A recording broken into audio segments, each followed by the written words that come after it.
اس کے نتائج انشاءاللہ بڑے مثبت نظر آ رہے ہیں. امید کی جا سکتی ہے کہ انشاءاللہ اس کا رزلٹ بہتر نکلے گا. اور پاکستان کی ہمیشہ سے یہ کوشش بھی رہی ہے اور اب بھی ہے. اور اس وقت چونکہ واقعی جو تعلقات ہے پاکستان کا اپنا ایک مقام ہے, رول ہے. دونوں جو ممالک ہیں وہ پاکستان کو عزت قدر کی نگاہ سے دیکھتے ہیں. اور جو ہمارے بھی جو تعلقات ہیں وہ بھی اسی صورت کے ہیں کہ ہم ثالثی کا جو کردار ادا کر رہے ہیں, تو اس میں ان کی طرف سے بھی انشاءاللہ مثبت ایک پذیرائی ملے گی اور انشاءاللہ اس میں کامیابی کا امید کرتے ہیں انشاءاللہ. سرتاج صاحب, اس کو اگر ثالثی سے زیادہ مصالحت کار کا کردار کہیں تو زیادہ بہتر ہوگا, اس کے لیے مؤثر لفظ بھی ہوگا. میں اس اعلامیہ میں آپ سے بات کرنا, ثالثی ہے مصالحت آپ کہہ سکتے ہیں, مصالحتی کی بات ہو سکتی ہے. ٹھیک ہے, اور یہی تو مقصد ہے کہ اس کی مصالحتی کے لیے کوشش کی گئی ہے اور اس میں پوری قوم بھی ساتھ دے رہی ہے. اور جو بڑی اچھی باتیں کی ہیں جو میرے دوست ہمارے گنڈاپور صاحب جو کہہ رہے ہیں کہ وزیر خارجہ اگر نہیں ہے تو مشیر خارجہ تو ہے, اور وہ بڑا تجربہ کار شخصیت ہیں. آپ کو پتا ہے کتنی دفعہ وہ وزیر خارجہ بھی رہے ہیں. نہیں رہے ضرور ہیں, لیکن پھر بنا دینا. گنڈاپور صاحب کہہ رہے ہیں ان کو پھر سے وزیر خارجہ بنا دیجئے. وہ تو ان کی دیرینہ خواہش ہے. گنڈاپور صاحب کہہ رہے ہیں کہ سرتاج عزیز صاحب کو پھر سے وزیر خارجہ بنا دیجئے. کیا اس میں قباحت ہے, کیا رکاوٹ ہے؟ وہ کام تو وزیر خارجہ ہی کا کر رہا ہے نا جی. پھر آپ بھی مشیر مذہبی امور بن گئے. اچھا چلے سردار یوسف صاحب, چلے میں آپ سے اس اعلامیہ پہ بات کرنا چاہوں گا. اعلامیہ پہ بات کرنا چاہوں گا جو سعودی عرب میں جب ریاض میں ملاقات ہوئی ہے سعودی فرمان رواز سے, اس میں یہ کہا گیا کہ سعودی عرب کی سلامتی کو کسی خطرے کی صورت میں پاکستان سعودی عرب کے ساتھ کھڑا ہوگا. اس کے علاوہ کچھ مزید باتیں بھی کی گئی ہیں. ایک ایسے وقت میں جب ہم مصالحت کار کا کردار ادا کر رہے ہیں اور ابھی ہم نے ایران جانا ہے, پہلے ہم سعودی عرب پہنچے ہیں, اس موقع پر اس طرح کا اعلامیہ, اس طرح کی سٹیٹمنٹ, اس سے ایران کے ساتھ جب ہماری بات چیت ہوگی کس حد تک اثر انداز ہوگا؟ یہ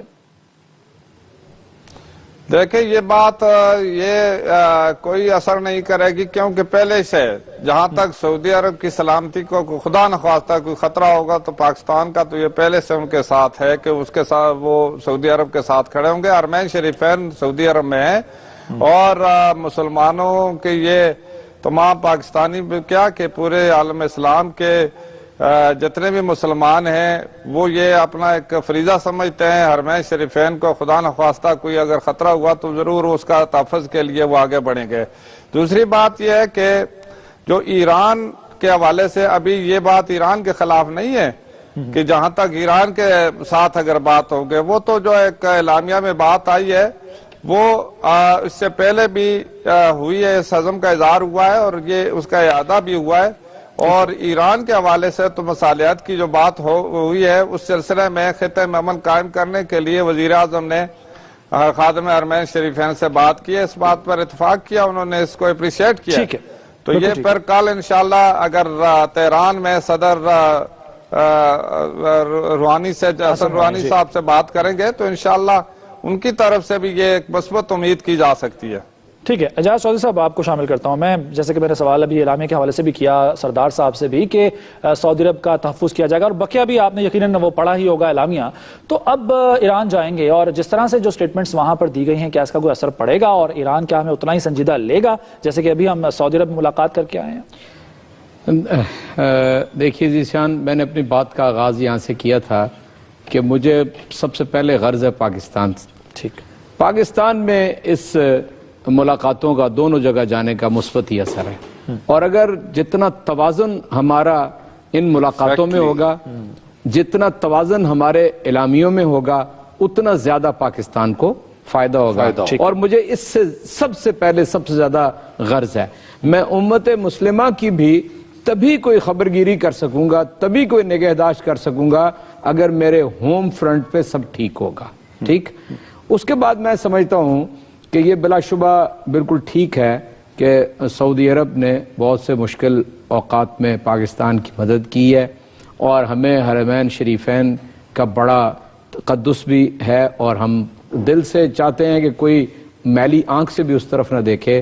لیکن میں آپ کو بتاؤں, اس دنیا کے اندر کسی صورت میں آپ اپنے ہمسائے سے بھی ہر وقت نہیں لڑ سکتے. بھارت کے ساتھ ہم گزشتہ 68 برس سے لڑ رہے ہیں, اور ہم یہ کہتے ہیں کہ بھارت لڑنا چاہتا ہے، ٹھیک، کیا ہم یہ ہر وقت یہ کہتے رہیں گے کہ ایران لڑنا چاہتا ہے؟ ٹھیک، ایران کی کیفیت یہ ہے کہ دنیا کا دوسرے نمبر پہ گیس پروڈیوس کرنے والا ملک ہے اور چوتھے نمبر پہ تیل پروڈیوس کرنے والا ملک ہے۔ اس ملک کے اندر جہاں ہم رہتے ہیں، بستے ہیں، اس میں کرائسس ہی انہی دونوں چیزوں کا ہے، ٹھیک ہے۔ اگر ایران کے تعلقات بھارت سے زیادہ مستحکم ہو پاکستان کی بجائے، اور کیفیت یہی ہے، دیکھیں بہت ساری باتیں آن ایئر میں نہیں کہنا چاہتا ایز اے پولیٹیکل ورکر، لیکن یہ بات پاکستانیوں کو پتہ ہے۔ میں اس لیے کہتا ہوں کہ ہمارے سارے تعلقات کے اندر ہمسائے کی اہمیت اور اپنے توازن کے اوپر رہنی چاہیے۔ میں ایک اور بات آپ سے کہنا چاہتا ہوں، میرا خیال ہے سردار یوسف صاحب بھی اس میں کوئی مدد کر سکیں گے۔ تقریباً 11,000 پاکستانی سعودیہ جیلوں کے اندر سڑ رہے ہیں، بے شک، ٹھیک۔ ہماری درخواست یہ ہے، اگر میری کوئی بات سن رہا ہو، آپ کے بڑے احسانات ہیں پاکستانی قوم کے اوپر، ان غریبوں کو کوئی پرسان حال ہی نہیں ہے۔ یہاں تو ہم عدالت کا دروازہ کھٹکھٹاتے ہیں، آپ کے چینل پہ بیٹھ کے رونا شروع کرتے ہیں، دھرنا دے دیتے ہیں، وہاں تو کوئی ایسا نظام نہیں ہے۔ تو وہ پاکستانی ہیں، ان کے 11,000 خاندان ہیں یہاں پہ۔ چودھری صاحب، عمران خان صاحب ملے تھے الگ الگ ایران اور سعودی عرب کے سفراء سے، کیا انہوں نے اس موقع پر 11,000 پاکستانی کی آواز اٹھائی نہیں؟ ٹھیک ہے، ٹھیک ہے، اس پر میں سردار یوسف صاحب سے بھی بات کروں، خرم نواز گنڈا پور صاحب سے بھی کچھ مزید سوالات کرنے ہیں، لیکن ایک بریک کے بعد ناظرین اس پروگرام میں دوبارہ حاضر ہوتے ہیں۔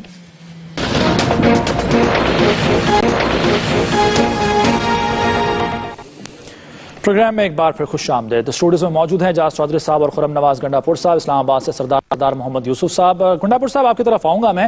ہم دیکھتے ہیں کہ جب فرانس پر حملہ ہوتا ہے تو سارے جو ملک ہیں یورپی، وہ اکٹھے ہو جاتے ہیں، G8 ممالک میں اپنا ایجنڈا چھوڑ کر وہ اس پر بات کرتے ہیں، لیکن جکارتا میں دھماکے ہوں، ایران پر حملہ ہو، سعودی عرب کے کسی شہر میں دھماکے ہوں، پاکستان مسلسل دہشت گردی کی زد میں ہے، کوئی اور اسلامی ملک ہو، ہم دیکھتے ہیں کہ تمام جو اسلامی ملک ہیں وہ اکٹھے نہیں ہوتے، وہ صرف اپنی اپنی بولی بول رہے ہوتے ہیں اور ہر ملک اپنے اپنا جو حالات ہیں اسے بھگت رہا ہوتا ہے۔ OIC کہاں ہے؟ مسلم ممالک کیوں نہیں اکٹھے ہوتے؟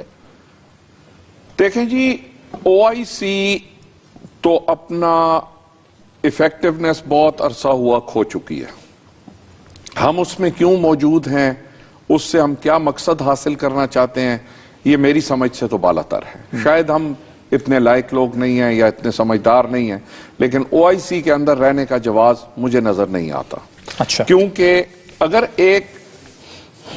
نیٹو میں، حالانکہ نیٹو تو ایک دفاعی معاہدہ ہے، لیکن اگر یورپین یونین میں ملکوں نے ایک دوسرے کے متضاد پالیسیز پہ عمل کرنا ہے، OIC کا ایران بھی ممبر ہے، OIC کا سعودی عربیہ بھی ممبر ہے، اگر OIC ایفیکٹو ہوتی تو ہمیں سب سے پہلے یہ کہنا چاہیے تھا کہ آئیے OIC کا ایک اجلاس بلائیں، ہمارے دو بھائیوں کے درمیان لڑائی ہوئی ہے، ہم بیٹھ کے مصالحت کراتے ہیں۔ ابھی آپ کا بیان چل رہا تھا کہ جی 3 دہائیوں سے، سرتاج عزیز صاحب کی سٹیٹمنٹ تھی کہ 3 ڈیکیڈ سے جو ہے پاکستان از ان کرائسس۔ تو سرتاج عزیز صاحب سے ایک لاجیکل سوال یہ بنتا ہے کہ ان 3 دہائیوں میں 3 دفعہ میاں محمد نواز شریف وزیر اعظم رہے ہیں، تو انہوں نے ان کرائسس کو سالو کرنے کی کیا کوشش کی، اور اگر کوشش کی اور نہ کر سکے تو کیا یہ بذات خود ان کی بہت بڑی ناکامی نہیں ہے؟ ان 3 دہائیوں میں سے ملا کر 8 سال یہ وزیر اعظم رہے ہیں اور تقریباً 17 سال سے چیف منسٹر پنجاب مختلف وقتوں میں اسی فیملی کا ایک فرد رہا ہے۔ تو اگر اس کے باوجود یہ 3 دہائیوں سے پاکستان کرائسس میں ہے تو اس میں کیا خرم نواز کی اور اعجاز چودھری کی غلطی ہے؟ تو وہ بھی ہمیں بتا دیا جائے۔ بات یہ ہے کہ ہم نے کبھی فورن پالیسی کو لانگ ٹرم پلان کر کے ایگزیکیوٹ ہی نہیں کیا۔ ہم فورن پالیسی کو پیچی طور پہ اور ذاتی مفادات کے لیے استعمال کرتے رہے ہیں۔ ہم امریکہ کے اعلی کار بنے، جس وجہ سے آج تک روس کے ساتھ ہمارے تعلقات نارملائز نہ ہو سکے۔ ٹھیک ہے، چین کے ساتھ جہاں دوستی بہت اہم ہے، چائنا پاکستان اکنامک کوریڈور بہت اہم ہے، لیکن آپ نے چائنیز بیان دیکھ لیا کہ ہم ایک APC سیریس نہیں بلا سکے۔ آج تک یہ اناؤنس نہیں ہے کہ ایکچولی سردار صاحب ہمارے ساتھ بیٹھے ہوئے ہیں، یہ کیٹیگوریکلی بتا سکیں گے کہ KPK میں سے یا جو ویسٹرن پنجاب ہے اس سے گزر رہی ہے۔ وقت کم ہے سردار صاحب، مختصراً آپ بتائیے گا، جو ابھی بات آپ نے سنی گنڈا پور صاحب کی، 3 دہائیوں سے مسلم لیگ نواز کی کسی نہ کسی طرح سے حکومت تو رہی ہے، تو یہ کرائسس جس میں پاکستان ہے اس کو دور کیوں نہیں کر پائے؟